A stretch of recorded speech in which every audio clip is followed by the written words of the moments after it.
Lagi nating sinasabi, God bless you, stay blessed. But how does one stay blessed? Paano nga ba talaga tayong mananatili na nasa path of blessing? At yan ang ating pag-aaral ngayon, stay blessed. Psalm 1, 1-6, ang walang kamatayang Psalm chapter 1, isa sa mga paboritong chapters in the whole Bible. Blessed is the one who does not walk in step with the wicked, or stand in the way that sinners take, or sit in the company of mockers, but whose delight is in the law of the Lord, and who meditates on his law day and night. That person is like a tree planted by streams of water, which yields its fruit in season, and whose leaf does not wither. Whatever they do prospers. Not so the wicked. They are like chaff that the wind blows away. Therefore the wicked will not stand in the judgment, nor sinners in the assembly of the righteous. For the Lord watches over the way of the righteous, but the way of the wicked leads to destruction. Words pregnant with meaning, hitik na hitik, punong-puno ng mga karunungan, kaalaman, yan ang mga kagalingan pag nagbabasa ka ng mga sinaunang mga compositions, because it takes a lifetime para makaproduce ka ng mga latik ng karunungan. Napakaraming nyog na kailangang kudkurin, gatain at lutuin para makagawa ng konting latik. Ganyan din yung mga kasabihan ng matatanda, lalong-lalo itong wisdom books sa Bible. Isa-isahin natin at hanapan ng leksyon sa buhay natin itong Psalm chapter 1, bukod dun sa mga dati na nating nalaman at dating natanto. Psalm 1, verse 1. Blessed is the one who does not walk in step with the wicked, or stand in the way that sinners take, or sit in the company of mockers. So ang tinutukoy dito, the wicked, the so-called sinner, the mocker versus God, or God's moral law. Ang una siyempreng papasok sa ating isipan pagka merong wicked, sinner, or mocker, ang binibreak niya God's moral law. Yung bang law of what is right or wrong. But remember, moral law is not always equated with religious law. Hindi lahat ng religious law correct. Hindi lahat ng religious law tama. Pero yung moral law ng Diyos, yung tama, tama, yung mali, mali. So, differentiate moral law from religious law. Yung moral law, yun yung universal law of God of what is good and what is bad. Samantala yung mga religions, all religions of the world, may mga sarili sila mga ginawang conventions of what is right and wrong. And most of those conventions are attuned to their values, to the needs of the times, even to their politics. So, ang gawin natin ngayong reading, that the wicked, the sinner, and the mocker is that who is against God's moral law and natural law. Ito isang extended reading and interpretation. Kasi magtataka yung iba, bakit po sumusunod naman ako sa God's moral law? I always do what is good, I prevent doing what is bad. Pero hindi pa rin yata ako blessed kasi may nawawala sa equation that God has two types of laws. One is the moral law, yung talagang covered by morality clauses of what is right and wrong. And then there is the natural law. Ibang-ibang province ito, ibang-ibang usapan. Kasi yung natural law, for instance, yung leon, kakainin niya yung usa, bad ba yun? Bad yun kung usa ka, pero kung leon ka, good yun, kasi yan ang talagang itinakdang pagkain nila. So, merong natural law, merong moral law. Merong mga taong, yes, good, na ibinibigay ko yung pagkain ko sa mga mahihirap, sa mga kapuspalad, pero pag hindi ko pinakain ng sarili ko, aandar din yung natural law na madedeprive ako, magiging undernourished ako, at pwedeng mauna pa ako mamatay kaysa doon sa mga taong maralita na pinapakain ko. So, dapat sinusunod mo yung moral law at yung natural law. That being settled, we can proceed. Napakahalaga na ating isipin na ang pagpapakilala ng Diyos yung sa kanyang moral law, which is encoded in religious scriptures. Kaya lang nga, many different religious scriptures also differ in what is right and what is wrong. So, meron pang isang magandang pagkakakilala sa Diyos, and that is through natural law. Dahil definitely, kung ang mga religious laws ay pwedeng pakialaman ng tao, pwede nilang i-edit o pwede nilang i-slant sa kanilang mga biases, nobody can slant natural law. Talagang God ang may gawa niyan at walang pwedeng makialam. Therefore, it is a pure image of God. Romans 1:20, for since the creation of the world, God's invisible qualities, His eternal power and divine nature had been clearly seen, being understood from what has been made, so that people are without excuse. So sinasabi, lalong malinaw ang pagpapakilala ng Diyos sa kanyang puso, sa kanyang isip, sa kanyang pagiging Diyos, sa pamamagitan ng mga nilikha niya, natural creation. Therefore, God could be known through natural law. At kung i-apply natin ito sa Psalm chapter 1, verse 1, blessed is the one who does not break. Blessed is the one who respects and obeys God's universal and moral law and natural law. Psalm 1:2, but whose delight is in the law of the Lord, and who meditates on His law day and night. Blessedness daw na ikatuwa mo, ipagdiwang mo, ipagbunyi mo ang law of the Lord. Yung moral law. Na kung yung tama sa Diyos, agree ka rin, tamang-tama sa'yo. Yung ayaw ng Diyos, ayaw mo rin, blessed ka. Kesa nakikipagtunggali ka na yung ayaw ng Diyos ang gusto mo, at yung gusto ng Diyos ayaw mo, paano ka mabe-bless nun? So yung moral law, mahalaga, agree ka dyan, pero dinagdagan nga natin yan ng isang angle ng natural law. Blessed ka kung nagde-delight ka rin, nagbubunyi, natutuwa at sumusunod sa natural law. Meaning, para ka umani, magtanim ka. Para ka matulog ng mahimbing, linisin mo ang iyong konsyensya. Para ka lumusog, kumain ka ng tama, magpahinga ka. Sinusunod mo rin ang natural law. Blessed ka nun.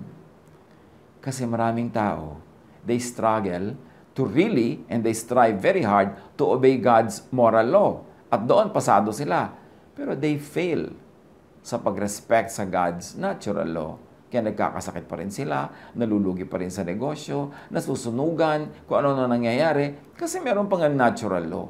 Hindi mo nang pwedeng i-override yung natural law by just obeying the moral law. Kailangan sabay. Ang pag-override mo sa natural law, miracle yon. At hindi law yung miracle. Siya ay exception, hindi siya yung rule. Now, blessed is the one who meditates on and think deeply about. Blessed is the one who delight on and agree with and celebrate God's moral and natural law. Hindi sapat maging relihiyoso, kailangan din practical. Hindi sapat na napakataas ang grade mo sa morality, tas bagsak ka sa physical sciences. Kasi magkakaroon din yan ng repercussion sa iyong buhay, makaka-apekto sa iyong blessedness. Psalm 1:3, that person is like a tree planted by streams of water. Yun daw taong nagre-respect sa God's moral and natural law, which yields its fruit in season, and whose leaf does not wither. Whatever they do, prospers.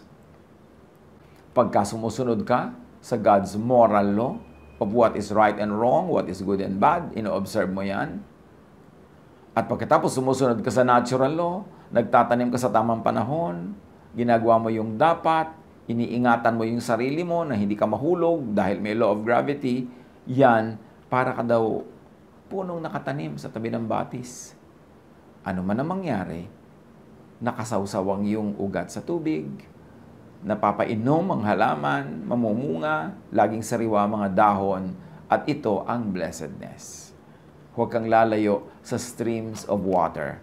Yung streams of water na yon, moral water and physical water. Yung natural water and spiritual water. Pareho mo dapat magkasabay na ino-observe ang mga bagay na yan para patuloy tayong maging blessed.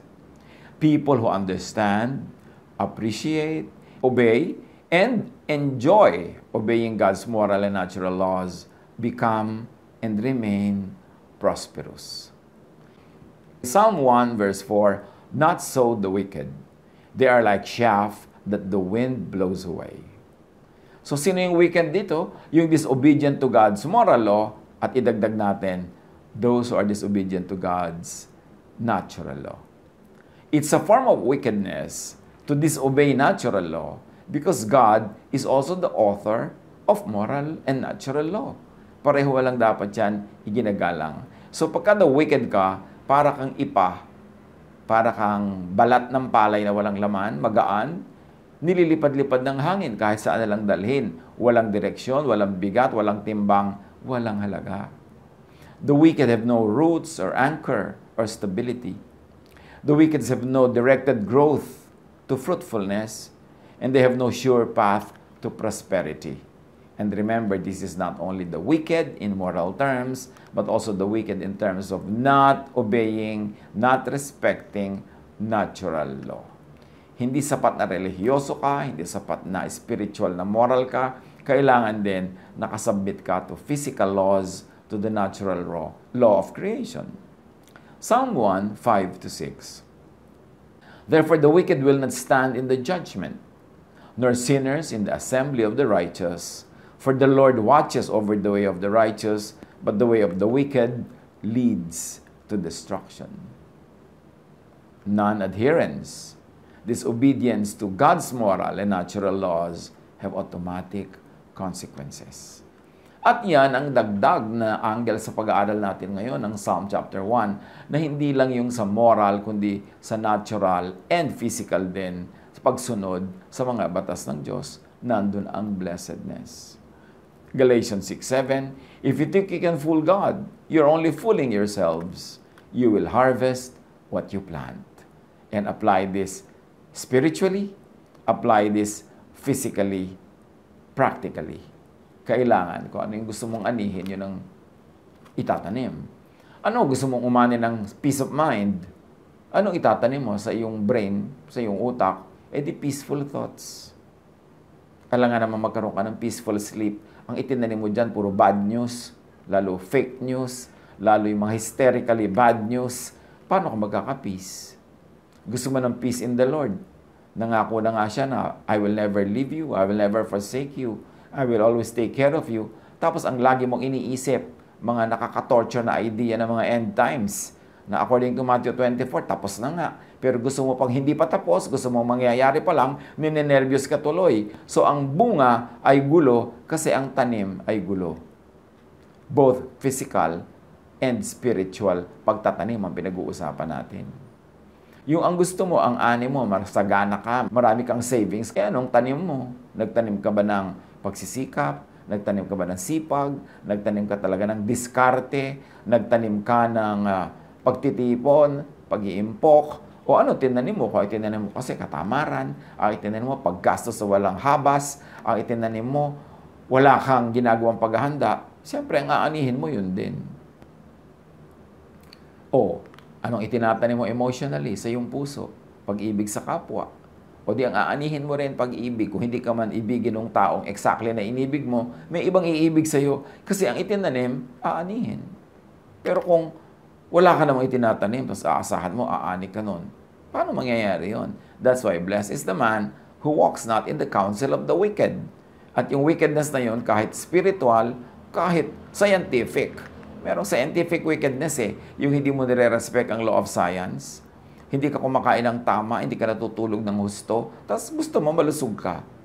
He cannot be blessed that way. You have to do it spiritually and physically. Naturally and spiritually. Sabay. For survival, growth, and fruitfulness, know God's universal moral law as taught by Jesus. And as taught by others, but filtered through Jesus and affirmed by Jesus. Ano bang tama? Anong mali? Siyempre, Jesus is Lord of Lords. By Him, everything should be measured. He is in the center of everything. He is the one who holds everything together. So, isipin mo, ano ang mali at tama? Yung sabi ni Jesus. Kasi siya ang Lord of Lords. Siya ang nabuhay na muli. Siya ang ating Savior.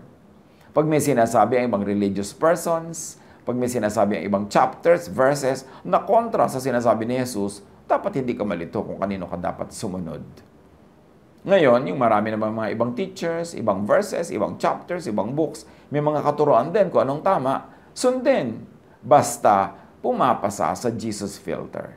Basta nag-a-agree sa katuroan ni Jesus. Pag may disagreement, dapat alam mo kung kanino ka loyal, kay Jesus. Siya naman ang namatay para sa atin, siya naman ang nabuhay na muli, siya naman ngayon ang ating eternal friend and Savior. So kanino ka dapat maging loyal? Wala dapat confusion. Marami rin naman mga teachings kahit ng mga ibang religions na pag pinadaan mo kay Jesus, pasado, o di pwedeng i-apply kasi dadaan sa Jesus filter. Pero marami rin ang mga Christian church teachings pag pinadaan mo talaga kay Jesus, maraming hindi papasa. Kasi malupit, kasi unkind, unloving. So, si Jesus pa rin ang dapat nating sundin kung gusto nating talagang mabless. Know and obey God's natural law as well. Huwag natin pagkontrahin yung God's spiritual laws at saka yung God's natural laws. Kasi God lang ang parehong author niyan. Siya lang mag-isa, wala nang iba, so kailangan nating sundin pareho. Keep space for occasional time and chance din naman. Hindi naman laging natural law na pag may ginawa kayo ng bunga, kung minsan ginawa mo, tapos na iba yung bunga o hindi na bunga, sabi yan sa Ecclesiastes 9:11-13, time and chance. Meron daw talagang kung minsan ay dinadat na ng alat sa buhay. I saw other things in this life that were not fair. The fastest runner does not always win the race. The strongest soldier does not always win the battle. Wise people don't always get the food. Smart people don't always get the wealth. Educated people don't always get the praise they deserve. When the time comes, bad things can happen to anyone. Sabi ng ibang verses, time and chance happens to all. At sabi ng iba pang mas direct na verses, sometimes people go through bad luck. Or bad luck can happen sometimes. So generally, know, appreciate, obey God's will expressed in Jesus-filtered moral law and natural law. Idinidiin natin yung Jesus-filtered kasi hindi lahat ng moral and religious laws pasado kay Jesus. Merong mga expired na dahil dumating na si Jesus. So huwag na ipagpilitan yon. Meron naman mga luma pero pasado pa rin, loving pa rin, kind ng application, tuloy dapat yon. But remember, ito ang source ng kabiguan, ng frustration ng maraming relihiyoso. They are very religious, they are very fastidious and strict in obeying moral laws, pero pinapabayaan nila ang pagsunod sa natural law. Hindi nila ginagawa yung practical, hindi ginagawa yung dapat na hinihingi ng kalikasan, so natatalo sila in that aspect. Kahit anong dasal ang gawin mo para ka pumasa sa isang exam, kung hindi mo ginawa yung natural law, hindi mo sinunod na nag-aral ka, tapos tinandaan mo talaga yung pinag-aralan mo, tapos hindi ka nagpahinga before the exam, kaya yung katawan mo wala sa kondisyon, kahit magdasal ka na magdasal, hindi yun automatic na papasa ka. Ngayon, kung pumasa ka dahil sa dasal, miracle. Pero ba't ka naman aasa sa miracle? Bihira mangyari yon, tsaka hindi mo alam kung kailan yun magte-take effect. So, gawin mo yung mas madali, yung mas natural, yung mas under your control, obey natural law. You want to be blessed? Be morally upright. And also be upright in terms of respecting natural law. Be planted where it is practical that you would, and that you could expect that you would bear fruits. Hindi itatanim ang sarili mo sa isang very barren land, tapos dasal ka ng dasal, maging fruitful ka. Pwede mangyari yan, pero miracle nga yun. And don't always expect a miracle to happen because it's exemption to the rule, not the rule. Obey natural law. Be blessed, stay blessed. Hanapan ng mga personal application nito sa buhay na pang-araw-araw. God bless us all.